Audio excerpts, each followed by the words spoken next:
तो आइए बच्चों अगले क्वेश्चन की तरफ बढ़ते हैं। क्वेश्चन नंबर 2 हमारा ये है कि एक फिगर दिया गया है आपकी किताब में, तो वही फिगर हमने यहाँ पे ड्रॉ कर रखा है, वही फिगर बना रखा है। तो यहाँ पे पूछा गया है कि 10p माइनस कॉट आर का मान पूछा गया है। तो याद करिए बच्चों, अभी हमने आपको बताया था कि कोई भी मान हम तभी निकाल पाएंगे जब तक हम इस तीनों भुजा का मान ना निकाल पाएँ।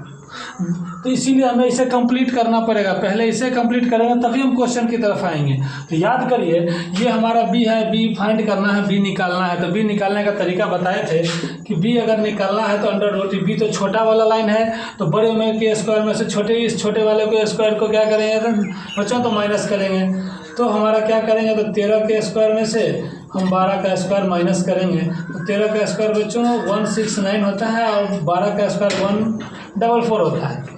अगर हम 169 में से 144 को माइनस करें तो बच्चों ये हमारा अंडर रूट 25 आता है, और इससे हम अगर रूट से बाहर निकालें तो 5 आएगा। तो बच्चों हमारा बी निकल के आ चुका है 5 सेंटीमीटर। ये फिगर हमारा अब कंप्लीट हो चुका है। अब हम क्वेश्चन की तरफ बढ़ते हैं। क्वेश्चन हमारा है 10p। तो 10p निकालने के लिए बताए थे p यहाँ पे है कहाँ, तो p ऊपर में है, तो ऊपर के लिए बताए थे ये p और b उल्टा हो जाएगा, ऐसा हमारा वैसा ही रहेगा। तो 10p का फार्मूला होता है 10 का फार्मूला होता है p/b। तो p तो हमारा ये हो जाएगा, क्योंकि ये जो हमारा परपेंडिकुलर जो है मतलब लंब जो है वो हमारा अब ये बन जाएगा, क्योंकि 10p पूछा जा रहा है। तो p हमारा 5 हो जाएगा, तो 5/12। अब बेस हमारा हो जाएगा, आधार हो जाएगा 12। ये हमारा आंसर आ गया। अब हम बच्चों आगे बढ़ते हैं। आंसर नहीं आया, सॉरी माफ़ कीजिएगा, अभी आंसर नहीं आया, 10p निकाल चुके हैं। अब कॉट आर निकालना बाकी है, तो जरा कॉट आर एक बार हम निकाल के देखते हैं। कॉट आर, तो कॉट का फार्मूला क्या होता है एक बार जरा याद करिए। तो हम बताए थे कि 10 का उल्टा कॉट होता है। तो 10 का फार्मूला अगर p/b है तो कॉट का फार्मूला हो जाएगा b/p। तो यहाँ पे r है, तो r के लिए कोई बदलाव नहीं होगा, यही हमारा p रहेगा, यही b रहेगा, ऐसा तो वैसा रहेगा ही। अब आते हैं कॉट की से b/p। तो b हमारा 5 हो गया, p हमारा 12 हो गया। अब क्वेश्चन पे आते हैं। तो 10p minus cot r, 10p minus cot r अगर निकालें तो 10p हमारा कितना है, तो 5/12 माइनस कॉट r क्या है 5/12। तो बच्चों ये दोनों कट के कितना आ गया, 0 आ गया। यही हमारा आंसर हो गया। ठीक, तो आप देखेंगे। आइए बच्चों क्वेश्चन नंबर 3 की तरफ, प्रश्न संख्या 3 की तरफ बढ़ते हैं। और इसमें दिया गया है कि यदि साइन a बराबर 3/4 हो तो cos a और tan a का मान निकालना है। तो फिगर पहले हमें बनाना पड़ेगा। फिगर अगर ड्रॉ करेंगे, फिगर बनाने की कोशिश करेंगे, तो फिगर हमें बना लेना है इस तरह से। साइन a बराबर 3/4, यहाँ पे क्लियर नहीं है कि ए बी सी कौन है या नहीं है। साइन a बराबर 3/4 अगर रहता, जहाँ ए या 90 डिग्री है या बी 90 डिग्री है या सी 90 डिग्री, यहाँ पे कोई मेंशन नहीं है, कोई इसकी जानकारी नहीं है, तो इसका मतलब नॉर्मल तरीका ही लेंगे। यही हमारा पी होगा, यही बी होगा, यही एच होगा। तो आइए हम बनाते हैं। साइन का फार्मूला क्या होता है ये जरा बता दीजिए। साइन बराबर हमारा फार्मूला होता है p/h। साइन बराबर p/h होता है। तो p हमारा क्या हो जाएगा, ये हो जाएगा। जरा गौर करेंगे दोस्तों, ये हमारा क्या हो जाएगा, h हो जाएगा। ये हमारा क्या हो जाएगा, सॉरी ये हमारा p हो जाएगा, ये हमारा h हो जाएगा। तो हमें ध्यान रखना है कि ये जब तक ये फिगर कंप्लीट नहीं होगी तब तक हम नहीं बनाएंगे। तो साइन a बराबर हमारा p/h, ये मतलब 3 और 4, ये हमें निकालना पड़ेगा, b निकालना पड़ेगा। तो b निकालने के लिए हमने बता रखा है कि अंडर रूट में से क्या करेंगे, बड़े में से छोटे को माइनस करेंगे।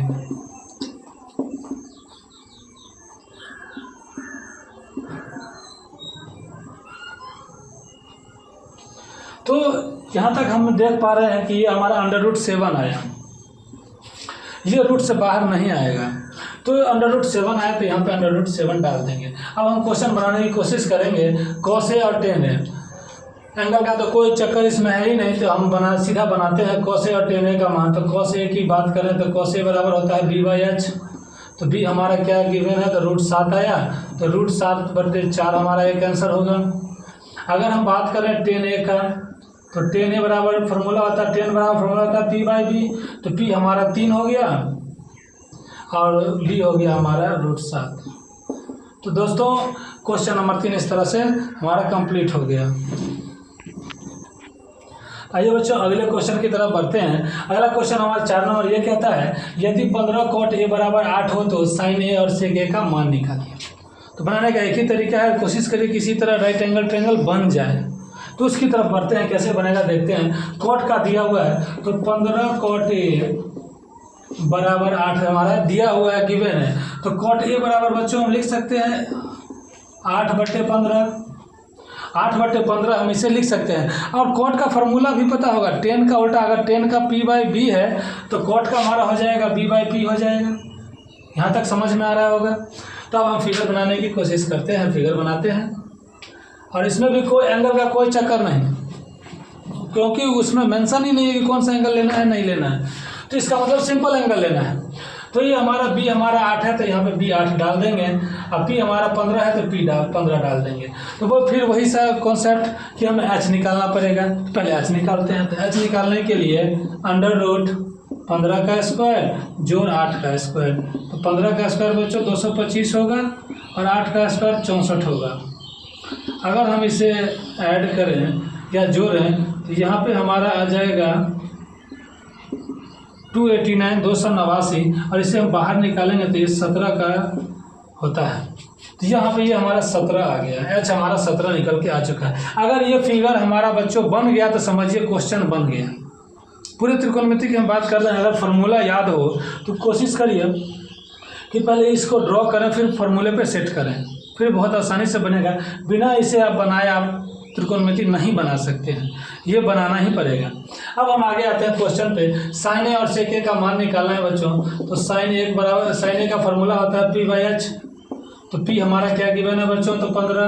h हमारा कितना है 17, यही 15/17 हमारा आंसर हो जाएगा। फिर हम बच्चों आते हैं sec a पे। sec a का फार्मूला, सेक बचा बच्चों याद करिए, सेक किसका उल्टा हमने बताया था दूसरी क्लास में, त्रिकोणमिति के परिचय की दूसरी क्लास में। सेक जो हमारा होता है वो कॉस का होता है उल्टा। तो कॉस का फार्मूला हमारा होता क्या है, होता है सर b/h। तो सेक का हो जाएगा h/b। तो आते हैं h/b करते हैं और h की जगह पे हमारा 17 है और b की जगह पे हमारा 8 है। तो 17/8 हमारा ये आंसर हो जाएगा। और इस तरह से हमारी क्वेश्चन नंबर 4 खत्म होगी। और बच्चों ज़्यादा लंबा वीडियो ना करते हुए हम कोशिश करते हैं कि कम कम वीडियो बनाएं और इसमें ये और जिससे आपको ज़्यादा समझ में आ जाए। तो आज के लिए हम इतना ही रखते हैं 4 क्वेश्चन के लिए। मिलते हैं अगले वीडियो में, तब तक के लिए धन्यवाद।